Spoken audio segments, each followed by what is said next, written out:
Times news channel में आपका हार्दिक स्वागत है। मैं हूं सत्यन सक्सेना।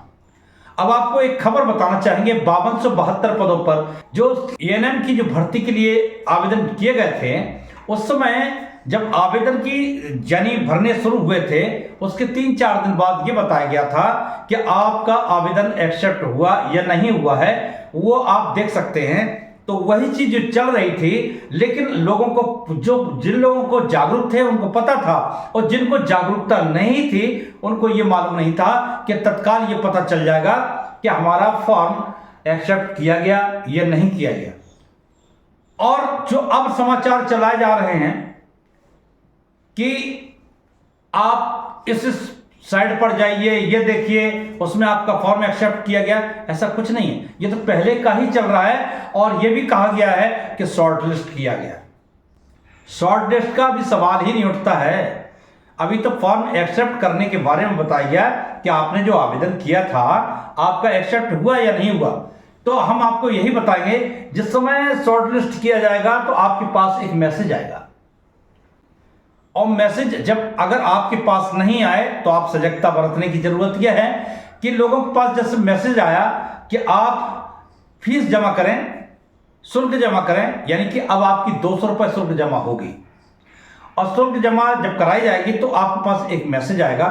और अगर जिन लोगों के पास मैसेज नहीं आता है उनके लिए एक बहुत विशेष बात बताना चाहेंगे। आप कैफे जाना, जनवाणी केंद्र, लोकवाणी केंद्र, कहीं भी जाना, आपने जो आवेदन किया है तो उस आवेदन पर जो क्रमांक दिया गया होगा उसको आप सर्च करवाएंगे, और आप अगर उसमें आपसे एक्सेप्ट किया गया था और आपको चुन लिया गया है तो तत्काल आपको 200 रुपये जमा करना पड़ेगा। उसका एक समय होगा। जब मैसेज आने लगे लोगों के पास तब आपको भी, अगर आपके पास नहीं आता है तो आपको चेक करवाना है। आप ये सोचना कि इन लोगों के आ चुके हैं और मेरे पास नहीं आया तो इसका मतलब एक्सेप्ट नहीं हुआ। कभी कभी गलतियां हो जाती हैं, ये मेरे साथ भी हुआ है। अभी हम आपको एक वीडियो दिखाएंगे कि शॉर्ट लिस्ट जो बता रहे हैं लोग, लेकिन आपको किस तरीके से उसको देखना है कि हमारा फॉर्म एक्सेप्ट किया गया कि नहीं किया गया। हम बिल्कुल वीडियो के माध्यम से आपको बताना चाहेंगे, हमारे एक्सपर्ट बताएंगे आपको, और इस तरीके से आप देखिएगा और आप समझिएगा कि वास्तविकता क्या है। और हम यही आपको एक सजेशन देना चाहेंगे। अभी तो आपके फॉर्म एक्सेप्ट किए जाएंगे, और मैंने जैसा कहा था कि मई से और जून के अंत तक आपका किसी भी समय एग्जाम हो सकता है। तो आप अपनी तैयारी रखिएगा। और कुछ जो समाचार 2800 ग्रेड पेपर हैं वो हम कल आपको अवश्य बताएंगे कि मामला क्या है और आपको करना क्या है और कब तक धैर्य रखना है। ये सारी चीजें हम आपको बताएंगे, और मेरी बात को बिल्कुल कान खोल के सुनिएगा, कोई गलती मत कर देना। इसलिए 2800 ग्रेड पे का मैं कल स्पेशली आपको समाचार एक डालूंगा, उसको समझने की जरूरत है। तब तक हम आपसे कहेंगे कि अपनी पढ़ाई को जारी रखिएगा, बहुत अच्छी तैयारी करिएगा।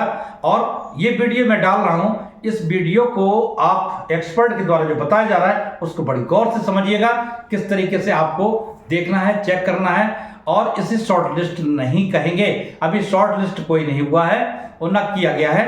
अब ये तो आपका फॉर्म एक्सेप्ट हुआ या नहीं हुआ, ये तो बहुत पहले से ही चल रहा है और ये ट्रेंड भी हो रहा था, लेकिन लोगों ने ध्यान नहीं दिया इस चीज को। लेकिन अब ध्यान दीजिएगा, हम आपको करके भी दिखा रहे हैं, इसको जरा देखिएगा। नमस्कार।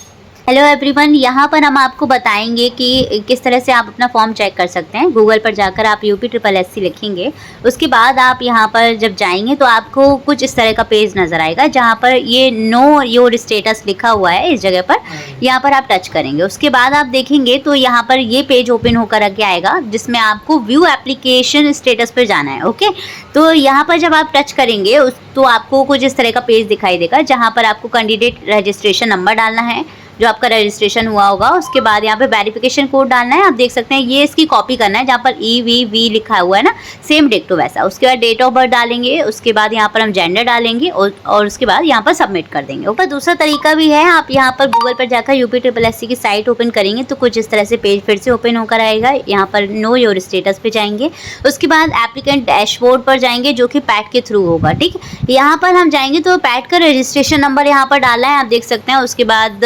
डेट ऑफ बर्थ वगैरह डालेंगे। ये सारा अपना फिल करने के बाद आप देख सकते हैं जेंडर वगैरह सब कुछ डालना है, वेरिफिकेशन कोड डालना है। ये सारा आपका जो पर्सनल डिटेल के थ्रू ओपन होगा। ठीक, यहाँ पर कुछ इस तरह का पेज ओपन होके आएगा।